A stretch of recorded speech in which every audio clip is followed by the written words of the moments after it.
This is your reality check.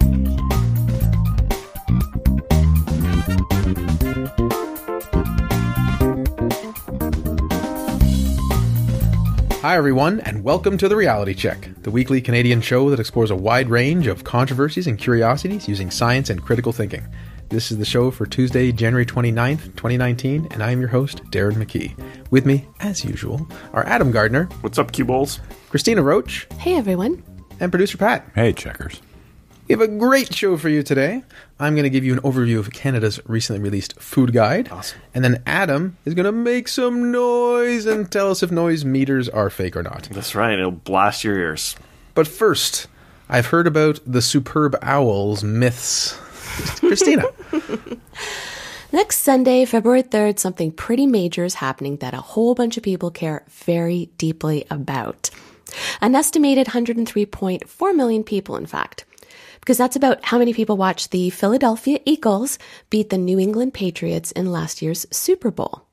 And that was actually the smallest audience for the Super Bowl since 2009. You certainly don't have to be into football to know America's premier sporting event is on the horizon, considering the massive media coverage and commercials leading up to it. This year, the New England Patriots will face the Los Angeles Rams, and although I can't predict with 100% certainty who will win, I'd bet my money on one thing, that this year, like years past, people will continue to perpetuate some of the football and Super Bowl myths that I'm about to break down. Shall we get into a huddle first, guys? I'd like to take a knee. How much not a chair? Let's start with one of the more pervasive myths around the Super Bowl. The flush effect. The Super Bowl flush effect posits that major sewer systems overflow and break down thanks to the sheer number of toilets being simultaneously flushed during Super Bowl commercial breaks, at halftime, and at the end of the game. What do you guys think? I've heard variants of this having to do with water supplies, like seeing spikes, or the processing plant. The fire gets really hot, but I've never heard breakdown. I've never heard that specifically. That seems suspicious. I agree. Well, it seems totally reasonable, though, that there is a spike. Right. Right. Okay, well, lucky for us, there's actually some research done on this. And guess what?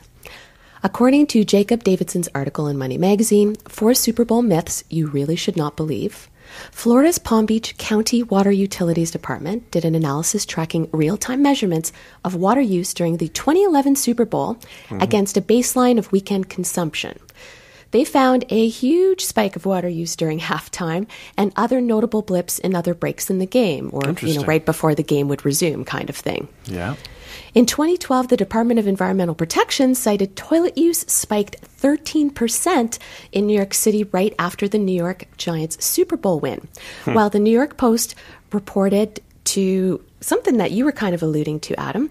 A reservoir in Yonkers, New York saw its 30-foot deep water level decrease by 2 inches after the end of the game. Wow. So how many people were holding in their pee? Yeah. But even though there seems to be a discernible effect on the water supply, the notion that it's enough to cause havoc with local water or make sewer systems overflow is 100% BS. Good job, guys. Now, after the water spikes, did it do a dance in the end zone or no? It seems like it's like when people say it's the don't buy gas day to like teach them a lesson. It's like, well, you just buy the gas the day before or the day after. I mean, yeah, people may be flushing more in certain times, but at the end of the day, these aren't people that wouldn't have peed otherwise. It's just like they're just shifting it a couple minutes here or there. So I think I think they can handle that slight fluctuation, right? When I read this, I had to include it as a little side bonus Canadian thing. I linked to a fun graph in the show notes mentioned in the article where Edmonton's utility company Epcor tracked minute-by-minute water consumption during the 2010 Canada versus USA gold medal Olympic hockey game. And it's so funny to see a graph of Canadian hockey fans unknowingly involved in a sport of synchronized peeing. Our population was around 34 million at the time, and ratings, and this is just ratings that they could, measure, 16.6 million people watching the game. Wow. Yeah, so anyways, we won 3-2 in overtime, by the way. Good job. But yeah, check out the graph. It's really funny. It spikes at the end of the first period, and then it goes right. It's pretty remarkable. Moving on. Football fans will eat approximately 14 billion hamburgers during Super Bowl parties. What do you guys think? That's an insane amount of hamburgers. 14 billion? Billion? This is something that's often repeated in mainstream and sports media. And you guys are immediately like, well, wait a minute. The population of the U.S. was roughly 326 million a couple of years ago. For this stat to be true, every American citizen would need to eat around 46 hamburgers each. A nation of jugheads. Right. And in Wow. fact, every person on the planet would need to eat 2 hamburgers during the Super Bowl in order for this statement to be anywhere near accurate. And obviously that's implausible. Now, one more for you guys. And this one's not as bright and cheery as those. The claim is domestic violence spikes during Super Bowl Sunday. And this one really bums me out because it's very sad to witness what a problem domestic violence is, especially in football. Several NFL star players have been in the news facing criminal charges of domestic violence, and there are many articles talking about it being a longstanding issue in the NFL. But it also bums me out because it's not true, yet it's falsely perpetuated by many, even though it's been handily debunked. You can check the link in our show notes to see some great detailed articles from the New Republic and Snopes, but here's a quick synopsis. This claim took root ahead of the 1993 Super Bowl. A coalition of women's groups called a press conference and informed reporters that there was significant anecdotal evidence suggesting that Super Bowl Sunday was the biggest day of the year for violence against women.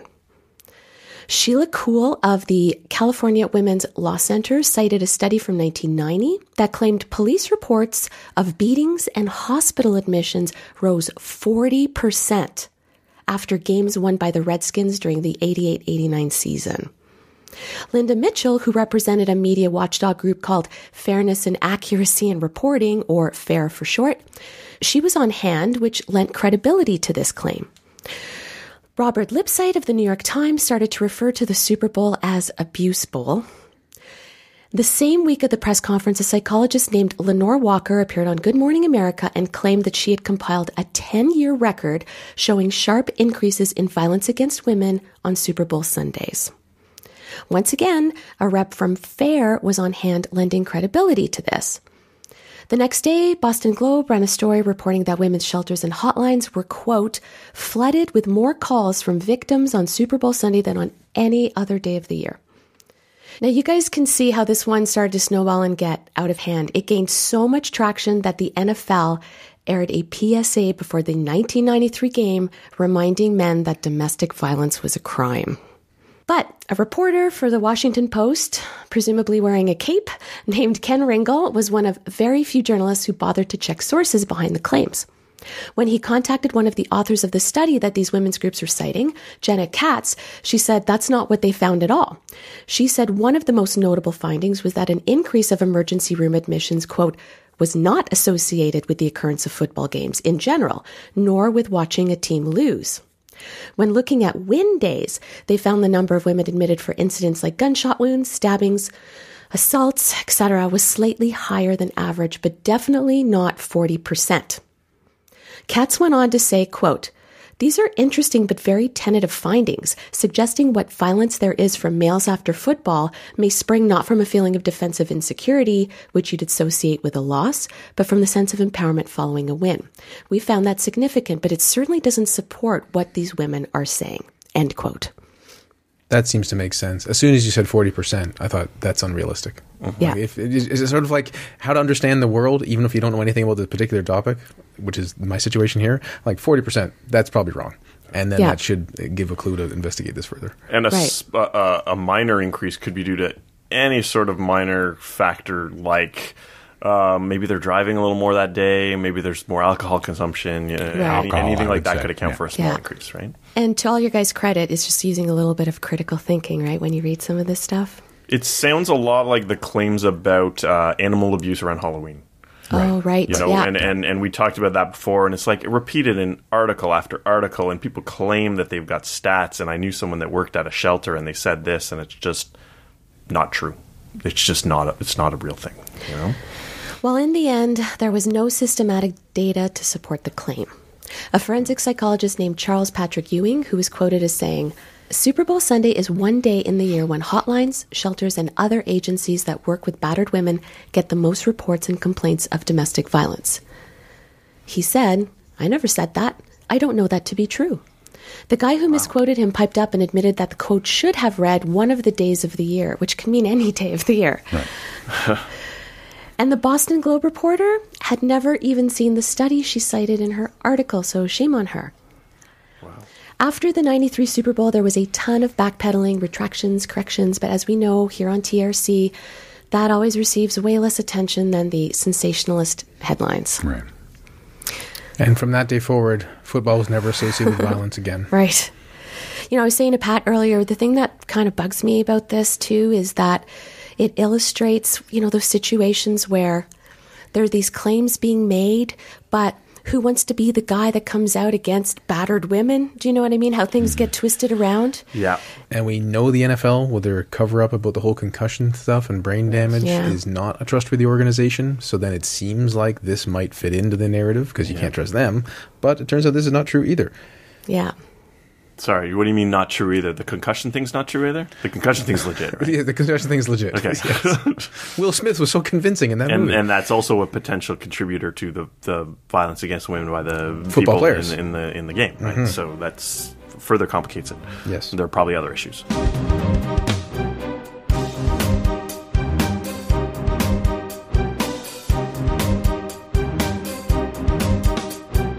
Thanks, Cristina. And if you're someone that likes to eat 46 hamburgers in a sitting, you probably won't like Canada's new food guide. Now, listeners of the show will know that we are often saddened by how governments are subject to negative influence of special interest groups, thinking of big tobacco, pharma, and oil, which then affects how they report information or the advice they give to their citizens. Don't worry, StatsCan, not talking about you. But once in a while, things seem to align quite nicely with what the best evidence and data indicate on a topic. And I'm talking about the recent release of Canada's Food Guide. Mm-hmm. This is the 8th version of the Food Guide, which began in 1942 to prevent malnutrition when food was rationed during the war. As well, the Food Guide is the second most downloaded form provided by the government after tax forms. Wow. Thank you, government. When you go to the website, the first thing you see is a fantastic sentence. Healthy eating is more than the food you eat. This is great. By the way, for context, I've read 4 to 6 books about food and eating and nutrition and different blogs. And so I'm not a nutritionist and I'm not an expert, but I feel I have a sense of the general idea of what is good. And that's my credentials on this one, if you want to check into that. There is an image of a plate that is split in half, and then one side is split again. So there's 3 sections. Got a half and 2 quarters. Plenty of fruits and vegetables are on one side, and they tell us to choose whole grains, eat protein foods, and make water your drink of choice. So you got fruits and vegetables that are half the plate, you got good whole grains, which is the quarter, and then you've got various protein foods, not many of which are visibly meat. And there's a glass of water, and it says, make water your drink of choice. I'm like, this is amazing. That picture sums it up really well. It really does. Yeah. I'm like, go Canada. Yeah. No huge slab of meat, just a tiny one, part of an egg, nuts, and a little amount of yogurt. There's no glass of milk anywhere. Yeah, Big Dairy did not make it through. Emphasizing proportion instead of portion is such a better way to go. Our previous food guides were a bit of a mess, where you're supposed to have 4 to 6 servings of something. 3 to 8 servings. It's like, what is this? What if you're like a kid, or say just someone who's 120 pounds versus someone who's 200 pounds? Yeah. Like, well, should I have 8 servings of vegetables a day? I don't know what that means. And who's going to keep track? But here, in general, if you think about having a meal, try to make most of it fruits and vegetables. Yeah. There are about 7 boxes, this is again on the website now, each with a picture with some text. And one could click on these for more information. These are the categories. Be mindful of your eating habits. Cook more often. Enjoy your food. Eat meals with others. Use food labels. Limit food high in sodium, sugar, and saturated fat. Beware of food marketing. And there's even stuff on teaching kids to cook and focusing on quality. They even have recipes. This is great. This sounds like better than what I would come up with. I don't know. Sounds also a little preachy to me. Yeah, well, we'll get to that. It's only the guide for how people should eat. That's its literal purpose. Yes. Also, Health Canada developed a guide specifically catered to those who are First Nations, Inuit, and Métis. Similar to the general one, but it also includes more information on a diet that includes more foods native to Canada, such as wild game and fish. Interesting. Here's a few reactions. From the Montreal Gazette, this is the headline, New Canada's Food Guide is a giant step forward, dietitians say. Good. It was written by Catherine Solyum, and she said, predictably, the dairy farmers of Canada said it was concerned with the de-emphasizing of milk and milk products in the food guide, while the Society for the Protection of Animals and Animal Justice both rejoiced, called the new guide a triple win for health, the environment, and animals. As for the Ottawa Citizen, headline said, Canada's Food Guide, a new dish with a dash of condescension.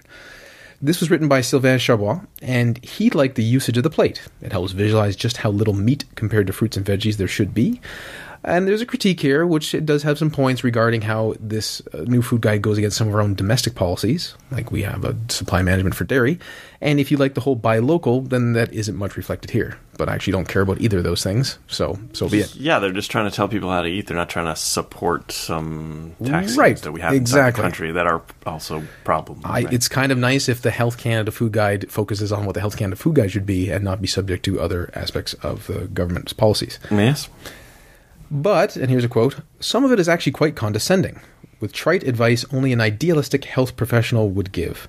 Enjoy your food, or be mindful of eating habits, or the patronizing be aware of food marketing are displayed prominently in the new guide. Yeah. As the food guide became more sophisticated with what we should be eating, it also got a little smug on the behavioral aspects of our diet. The insensibility of treating Canadians like 5-year-old children is very obvious, since the food industry spends billions on marketing, and the average Canadian will see roughly 1,500 advertisements per day. Health Canada seems to suggest Canadians can hide from all of this for the sake of eating better. A bit of a stretch on Health Canada's part. End quote. I don't think it's totally fair. I think a 5-year-old would probably listen to the food guide a little better than most Canadians. Well, I think this is just quite absurd, quite frankly. If you click the be mindful part, you get another page, which says this. Noticing when you are hungry and when you are full is part of being mindful of your eating habits. Benefits of being aware of your hunger cues and many things can influence when you feel hungry can include your body signals, the sight, smell, and availability of food, your emotional state, mood and feelings, such as stress, fatigue, boredom. You could be eating in response to factors other than your body's signals that may be linked to overeating and excessive energy intake. Listening to and following your feelings of hunger and fullness can help you decide when and how much to eat, and it's also important for children to recognize hunger cues to help promote healthy eating behaviors early in life. So again, just generally being mindful, paying attention to feeling of fullness, giving your body time to digest, noticing your eating environment, that just because food is available, you might be eating it even if you're not hungry. I thought this is exactly what we should be saying. This is exactly aligned with everything I've read, that people eat too much for all of these reasons, and if they thought a lot more about these things, they might be able to become less obese. It may seem like common sense, but it's common sense that people aren't necessarily following. So a reminder isn't bad. Right. It's like beware of food marketing. And the argument is, well, there's so much food marketing, you can't. Like, well, that's a silly thing to say. It makes no sense whatsoever. Why not be even more wary? Be more concerned of it. So, yeah, that just seemed completely off base. Yeah. Now, Picard in the Globe and Mail, and all these things are linked in our show notes at trcpodcast.com. Great website. He highlights that there is a 62-page document entitled Canada's Dietary Guidelines for Health Professionals and Policymakers. Quote, if the rule makers in hospitals, school, community centers, and other public institutions, and thoughtful private ones, followed the guidelines, we would have a more supportive environment for healthy eating. Practically, that means getting chocolate milk out of schools, pop machines out of community centers, wieners off the menu of nursing homes, and the orgy of cakes and cookies out of meeting rooms. But that's not going to happen simply by publishing glossy brochures and creating an interactive website. Healthy eating, as is proposed in Canada's Food Guides, is a privilege of wealth. The symbolic, fruity, nutty, grainy plate is actually out of reach for many who struggle with poverty, food insecurity, and health illiteracy. Now, I'm not sure if nuts are that much more expensive than some meats, but that's not necessarily the role of the guide anyway, which he admits. So I think he has an interesting point that it's not just a food guide for the average Canadian, but there are policy effects that may ripple through the various institutions, which is good, and whether the food guide is something that is attainable for all Canadians. And some other articles I read say, yeah, it works if you have more money, because buying fresh produce, especially if you're up north, is a lot more expensive, True. And that's hard to attain. But I don't think it makes sense to say, by everyone, you should eat worse, even though you should eat better. Why don't we start with what should happen, and then try to figure out ways in which we can accommodate individuals who may not have the resources to buy the food that's healthier for them. And even then, even if some of these tips are more accessible to people with more money, some of them can be accessible to everybody. Meat is expensive. Vegetables are generally not. And there's some exceptions to that depending where you live. So, someone having a more reasonable diet with a quarter of their plate filled with meat may actually save them money at the checkout. It is true. Now, a bag of chips calorically is cheaper than some vegetables. That's for darn sure. That's where it gets tricky, right? Sure. So, all in all, I'm very happy with this food guide. It seems exactly what we would want to have happen. Yes, there are criticisms, and no, it's not perfect. Nothing ever will be for an entire population of a country, but I think they've done a great job here, so kudos Health Canada. Yeah, I think some of the criticisms you're going to see are from people that have some more extreme suggestions. Like there's some people that say, oh, no, you shouldn't eat carbs, you shouldn't eat grains or things like that. So obviously they're going to have problems with this. There's a lot of, the dairy industry is going to have a problem with it because they've gotten a free pass with milk, with free advertising in schools and all sorts of amazing programs that help them for years. And you know what? That gravy train's done, and it makes sense that milk train is done to suggest moderation. Right. And if you happen to have a diet and you're a big keto person, you're a big paleo person, like, well, this doesn't reflect what people should do. Right. Like, this is a great common denominator. Yes. If you have a particular diet that you think works for you, that you've actually tried for more than 6 months or a year, kudos to you. All diets work temporarily. Sure. Whenever you're denying yourself something, it's probably going to work. Great point, Pat.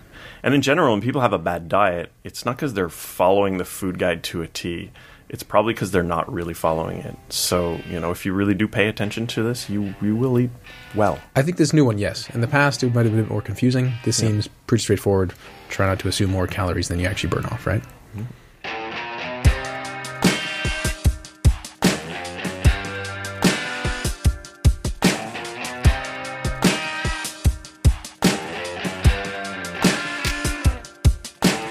So kudos, Health Canada. Let's make some noise for Adam, who's going to talk to us about whether noise meters are legit. Woohoo! A few weeks ago, I was attending a sporting event, in this case a hockey game, in which a common animation took place on the large screen hovering over the ice. It urged the audience to make some noise, and then an animation of a noisometer sort of device had an arrow seemingly reacting to the amount of noise made by the crowd. As it usually did, the results inevitably ended up by showing that the crowd was making a noise very high on this arbitrary scale into this red area, meaning that this hardcore crowd of fans in this half-filled Canadian Tire Centre in Ottawa were in fact making a very loud amount of noise. Oh, and the meter almost exploded, I expect, at the top of it, right? It just like shakes, It's just like, wow, it's like off the scale. My reaction, as it had been at other sporting events in the past, was to question the meter's authenticity.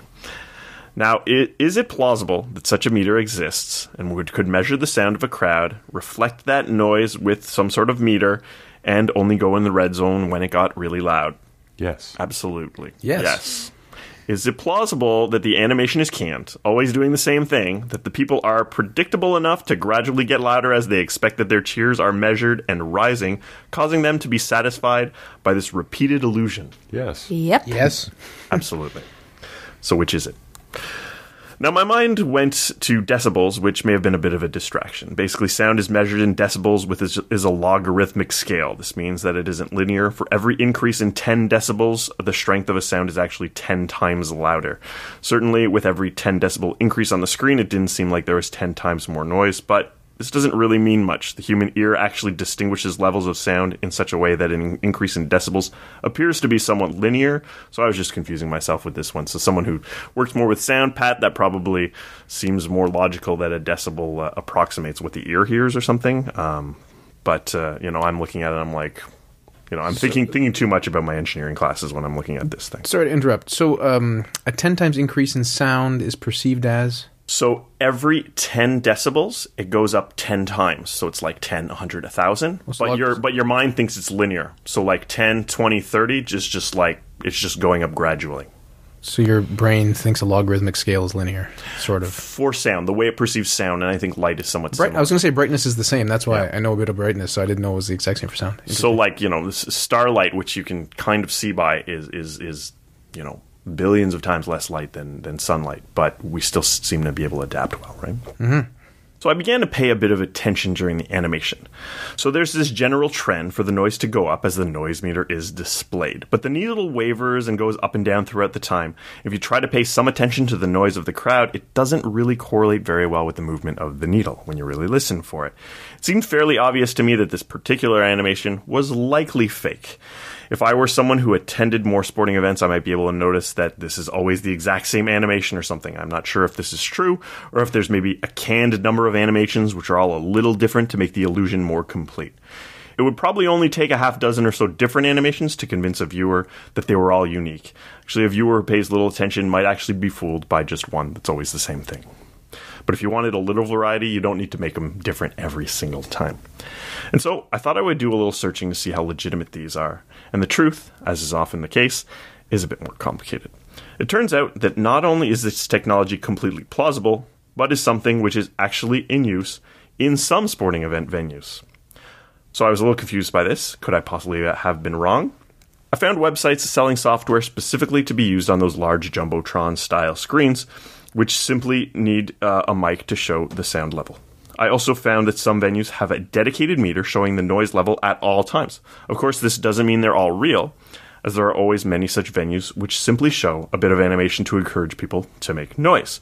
Now, the technology needed to make an actual meter may be not only plausible, but somewhat simple, but that doesn't mean that most people are doing the bare minimum.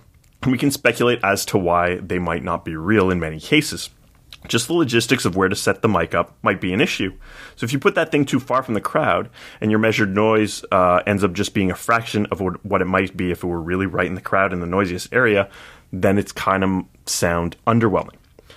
Ultimately, I think a big reason to fake these would just be to create the illusion that there's actually a lot of noise going on, because sometimes they're just not making that much noise.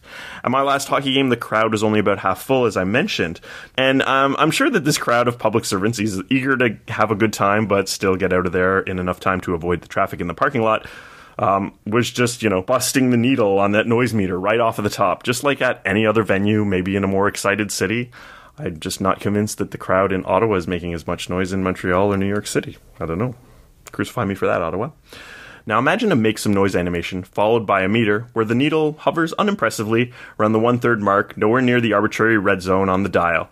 Now instead, imagine a needle steadily increasing, causing a feedback effect in the audience, which, convinced with their eyes and ears that the crowd is going wild, makes more and more noise and pushes that needle over the edge. The truth may be far less compelling than this fake doctored animation. And ultimately, this puts us in a very bad situation. If some of these are real, and some of them are fake, how can we tell? And it becomes harder to tell in this case. And this is very similar to the placebo buttons in some elevators and some crosswalks. If some, but not all of them, are real, with people being predisposed to think that they are real, then it's very hard to compare the effects of touching one or not touching a button and seeing if they react. So it gets hard. You have to kind of pay attention to what's going on.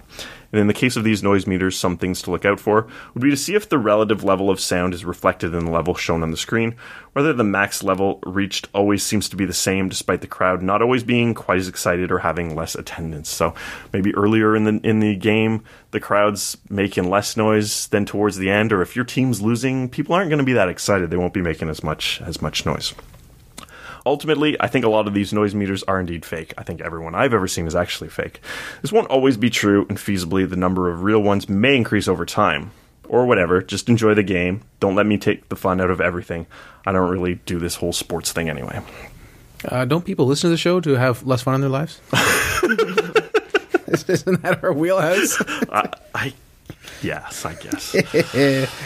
Thank you, Adam. That was illuminating, or whatever the audible equivalent of that is. And thank you for joining us once again, listeners. Cristina covered some Super Bowl myths, and in short, they don't eat as many hamburgers as you may have thought from some headlines. They don't use the toilet as much as you would have thought, and domestic violence is a problem, but not because of Super Bowl Sunday.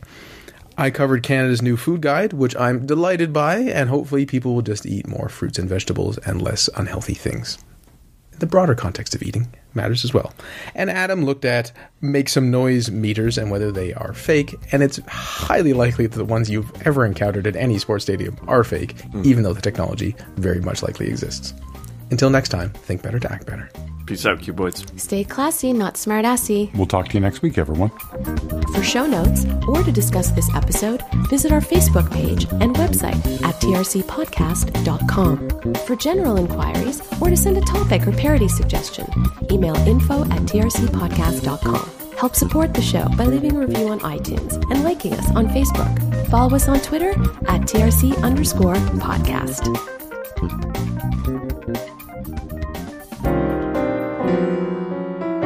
Outtakes. What? Are you guys playing Beyblades? I'm sorry. No, I was cold, so I put a job. sweater Nice. on. And I was like, well, hopefully this Air won't high just... five. Yeah, actually, I don't understand the reference, but I thought, what is Beyblades? It's these, like, you Tops rip that this spin. cord and this top spins and it bangs around. Oh. I think it's in a lull now, but it'll be back. Okay. It was supposed to be a joke. It was supposed to be a joke, not a learning opportunity. Does Super Mario Kart count as like a sport? Is a bit No. debatable. The golf app. Okay, Golf. Surely ready? by now You you on? guys have recognized this won't make it in the show. Catherine, Pat, Solium. We'll say Solium. If it's related to the food guide, it's all yum. Yeah, quiet you.